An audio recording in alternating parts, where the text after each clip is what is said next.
સો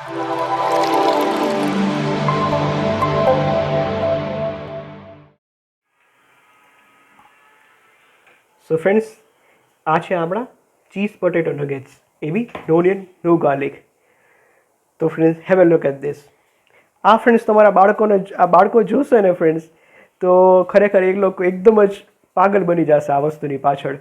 homemade છે, નો onion no garlic છે અને ખૂબ જ ઝડપથી એકચ્યુઅલી બની જાય એ વસ્તુ છે. સામાન્ય ઇન્ગ્રીડિયન્ટ્સમાંથી જ આપણે બનેવી આ આઈટમ છે. તો બસ ફ્રેન્ડ્સ, આ તમારી રેસીપી જોવી હોય તો હવે આખો વિડીયો તમે જોજો. સો ફ્રેન્ડ્સ, આપણા પોટેટો નગેટ્સ બનાવવા માટે ઓબ્વિયસલી બટેકા જોશે. તો અહીંયા મેં આ બાફેલા બટેકા છે અને ઠંડા કરેલા છે. મેક શ્યોર તમે ધ્યાન રાખજો.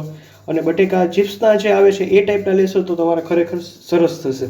બટેકા એકદમ મેશી, પાણી પીધેલા ને એવા ના હોય એનું તમે ખાસ ધ્યાન રાખજો. તો હવે આપણે આ બટેકાને સૌથી પહેલાં ગ્રેટ કરી લઈશું. સો ફ્રેન્ડ્સ, આપણે આપણા જે પોટેટોસ છે એને ખમણી લીધેલા છે. હવે હું આમાં થોડું પનીર એડ કરું છું. તમારી પાસે જો પનીર હોય તો બાઇન્ડિંગ થોડું સારું આવશે. તો ખમણીને હું થોડું પનીર બી એડ કરું છું. અને પનીર નાખ્યા બાદ ફ્રેન્ડ્સ, હવે આપણે ચીઝ એડ કરીશું. ચીઝ વગર તો ખરેખર નગેટ્સમાં મજા જ નથી આવતી. તો ચીઝ એડ કરું છું. ચીઝની ક્વોન્ટિટી ઓબ્વિયસલી તમારી ઉપર છે, તમે કેટલી એડ કરો છો. ઓકે ફ્રેન્ડ્સ, તો હવે આની અંદર આપણા બાફેલા બટેકા, પનીર અને ચીઝ ત્રણેય આપણે ખમણી નાખ્યું છે. હવે આપણે આમાં મસાલા બધા એડ કરવાના છે. તો સૌથી પહેલાં મીઠું. મીઠુંનું તમે ધ્યાન રાખજો, કારણ કે ચીઝની અંદર આપણે મીઠું ઓલરેડી હોય છે. તે પ્રમાણે તમે એડ કરજો. નેક્સ્ટ આપણે કાળું મરી, બ્લેક પેપર પાવડર. નગેટ્સમાં જરૂરી છે ખૂબ, એટલે તમારા તીખાસ અનુસાર તમે એ એડ કરી દેજો. જે ડ્રાય બેઝિલ હોય છે એ હું એડ કરું છું. થોડા આપણે મિક્સ હર્બ્સ બી એડ કરી દઈશું. અને હું થોડું ફ્રેન્ડ્સ કલર માટે અને થોડો ટેસ્ટ સારો આવે અને થોડીક એક કિક આવે એના માટે હું રેડ ચીલી પાવડર એડ કરું છું. તમે પેપ્રિકા બી એડ કરી શકો છો. હવે ફ્રેન્ડ્સ, આપણે મિક્સ કરતા પહેલાં આમાં થોડો મેંદો અને થોડો કોર્નફ્લાવર એડ કરીશું, જેથી બાઇન્ડિંગ માટે. અધરવાઇઝ ફ્રેન્ડ્સ, એમને તમે કરશો તો એ ફાટી જશે જ્યારે આપણે ફ્રાય કરશું ત્યારે. તો આ કોર્નફ્લાવર છે. કોર્નફ્લાવરની જગ્યાએ તમે તપકીર કે એરોરૂટ જે પાવડર કે એ બી એડ કરી શકો છો. હવે હું હાથેથી જ બધું એકદમ આપણે મિક્સ કરીશું, લોટ બાંધે એવી રીતે.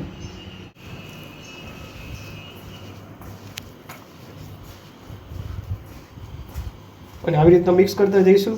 પછી જેમ જરૂર પડશે એવી રીતના આપણે ડ્રાય જે ફ્લાવર છે એ નીડ અનુસાર આપણે એડ કરીશું.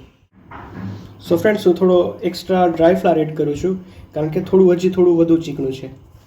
પણ તમે ઓવર બી ના કરી નાખતા એ બી ધ્યાન રાખજો, તો તમે લોટ ખાતા હશે એવું જ લાગશે. સો ફ્રેન્ડ્સ, હવે આપ જોઈ શકો છો આપણું જે બેઝિક મિક્સચર છે હવે રેડી છે. હવે આપણે બેટર બનાવવાનું છે અને પછી આપણે કોટ કરી અને ડીપ ફ્રાય કરવાનું છે. સો ફ્રેન્ડ્સ, હવે આપણે નગેટ શેપ આપવાનો છે આમાંથી. તો આવી રીતના એક સ્પૂન લીધેલી છે, એમાંથી નાનો આવી રીતના આપણે થોડું પીસ લઈશું. ઓકે, ઇક્વલ તમે રાખજો, રિમેમ્બર. હવે થોડું આપણે આ લીધું આવી રીતે. શેપ તમારી ઉપર છે, પણ લાઈક આઈ સેડ કે તમે ઇક્વલ રાખજો. જો પહેલાં મેં આવી રીતના ગોળી આવી રીતના રાઉન્ડ એક કરી દીધું, એકદમ નાનું લીંબુ હોય એવી રીતે. જો તમે આ શેપમાં બી કરી શકો છો. અને વચ્ચે થોડો આમ હોલ કરી અને અંદર તમે મોઝરેલા ચીઝ હોય, તમારે જો મેલ્ટિંગ ઇફેક્ટ જોતી હોય તો તમે એ કરજો. હું આમાં એ પ્રોસેસ આજે નથી કરતો. ઓકે, તો પહેલાં રાઉન્ડ કર્યું, પછી આપણે આમ થોડું પ્રેસ કરી અને ગોળીનો આમ શેપ આપ્યો, જો આવો. ઓકે, જો આવી રીતે. તો આ પોટેટો નગેટ્સ આપણા હવે રેડી છે. તો આપણે આ શેપનું આપણે બધા આવી રીતે જ હું બાકીના કરી લઈશ હવે. સો ફ્રેન્ડ્સ, આવી રીતના અમે નગેટ શેપ આપી દીધેલો છે. હવે આપણે કોટ કરવાનું છે. સો કોટિંગ માટે ફ્રેન્ડ્સ, આપણે એક નાનો કપ જેટલો મેંદો લઈશું. ઓકે, જેટલો મેંદો હોય એનું હાફ આપણે અરાઉન્ડ કોર્નફ્લોર. અને ફ્રેન્ડ્સ, આ એડ કરું છું. તમને એવું થશે ચણાનો લોટ છે. ચણાનો લોટ નથી, મકાઈનો લોટ છે. કોર્ન ફ્લાર નથી. આ જે વ્હાઇટ કલરનો હોય આ કોર્ન મિલ છે, જે પીળા કલરનો આવે છે ને, જેમાંથી મક્કે કી રોટી ને એ બને એ છે.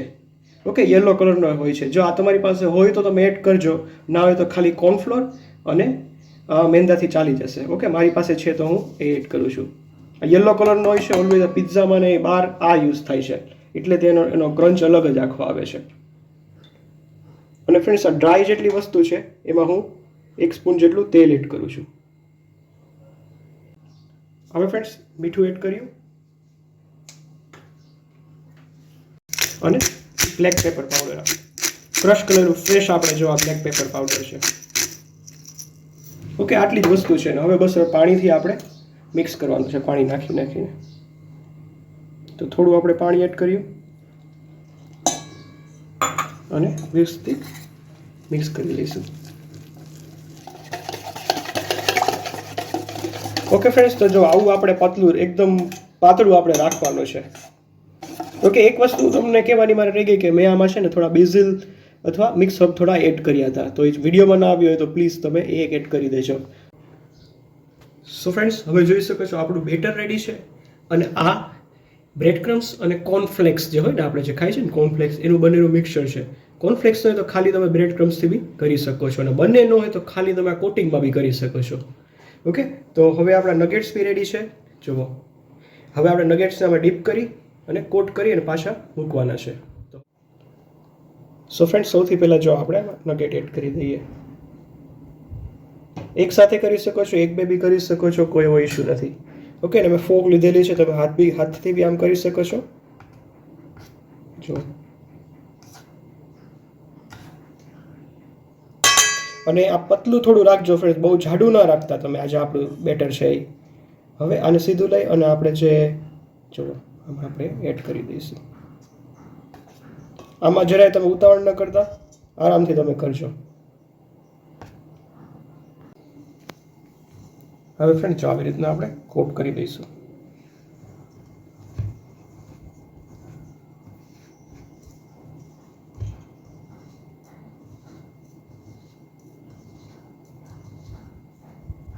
આવી રીતના આખા ડુબાડી જ દેજો અંદર જેવો, એટલે ફ્રેન્ડ્સ તમારા ઉપર મસ્ત કોટિંગ બી થઈ જશે અને હાથ બી તમારા એવા ખરાબ નહીં થાય. ઓકે, જો હવે વ્યવસ્થિત કોટ થઈ ગયું. હવે એક આપણે પ્લેટ લઈશું આવી રીતે અને આ જે છે આપણા નગેટ એને આવી રીતના રાખી દઈશું. જો આમ અત્યારે તમે થોડો શેપ જો એડજસ્ટ કરી શકો છો આ સ્ટેજ ઉપર બી.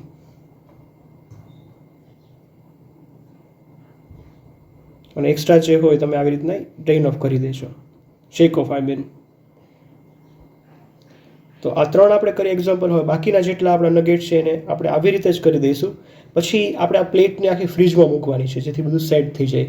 તો આવી રીતે કરીને અડધી કલાક માટે આપણે ફ્રીજમાં એમને રાખી દઈશું. સો ફ્રેન્ડ્સ, આપણે આવા જો કોટ કરીને રાખ્યા છે આ રીતે. હવે આપણે ફ્રીજમાં મૂકી દઈશું અને ફ્રીજમાં એટલીસ્ટ હાફ એન અવર રાખશું, જેથી જે આપણે કોટ કર્યું એ બધું સેટ થઈ જાય પ્રોપર રીતે. અને પછી આપણે ડીપ ફ્રાય કરી દઈશું. અને ફ્રેન્ડ્સ, બીજું બી તમને કહેવાનું કે તમે આ સ્ટેજ ઉપર ફ્રીઝ બી કરી શકો છો, કે તમારી ઘરે મહેમાન 2 દિવસ પછી આવવાનો હોય, સાંજે આવવાના હોય, તો આ તમે આ સ્ટેજ ઉપર એકદમ એરટાઇટ કન્ટેનરની અંદર ફ્રીઝ કરી દેજો. અને જ્યારે આવે ત્યારે થોડા એને બહાર થો કરી અને ડીપ ફ્રાય કરવાના હોય છે. સો ફ્રેન્ડ્સ, આપણે ફ્રીજની અંદર આપણા જે નગેટ્સ હતા એને આપણે રાખેલા હતા. જો કેટલા એકદમ વ્યવસ્થિત સેટ થઈ ગયા છે બધા, અને લગભગ મેં હાફ એન અવર જેટલા તો રાખ્યા જ હતા. હવે આપણે તેલ મૂકી દેવાનું છે અને ફ્રાય કરવાના છે. તમે ધ્યાન રાખજો, મીડિયમ ઓઇલમાં તેલ ફ્રાય કરજો, એકદમ હેવીમાં ના કરતા, અધરવાઇઝ કાળા એકદમ તરત પડી જશે આપણા નગેટ્સ. સો બસ ફ્રેન્ડ્સ, હવે આપણે તેલની અંદર આપણે ધીમે ધીમે એડ કરી અને ફ્રાય કરીશું. એકદમ ક્રાઉડ ના કરતા ફ્રેન્ડ્સ, તમારું તેલ હોય એટલા જ થોડા તમે એડ કરજો. તો હું આટલા તેલમાં 5 to 6 એડ કરી દઉં છું. અને ફ્રેન્ડ્સ, થોડી વાર 30 સેકન્ડ બાદ આપણે હવે આવી રીતના કોન્સ્ટન્ટ ચલાવતા કૂક કરીશું. એકદમ હેવી તમે થોડું જેન્ટલ રહેજો, અધરવાઇઝ જે કોટિંગ છે બધું પછી ઉતરી જાય છે અને તેલ બગડે છે આપણું. ઓકે, તો ગોલ્ડન બ્રાઉન થાય આપણે ઉપર ત્યાં સુધી આપણે ફ્રાય કરીશું. So have a look at this friends, એકદમ કેટલા મસ્ત થઈ ગયા છે. અને હવે થોડું ચીઝ બી બહાર આવવા માંડ્યું છે, એટલે આ સ્ટેજ આપણે કાઢી લઈશું, અધરવાઇઝ બહુ પછી ચીઝ બહાર આવી જશે.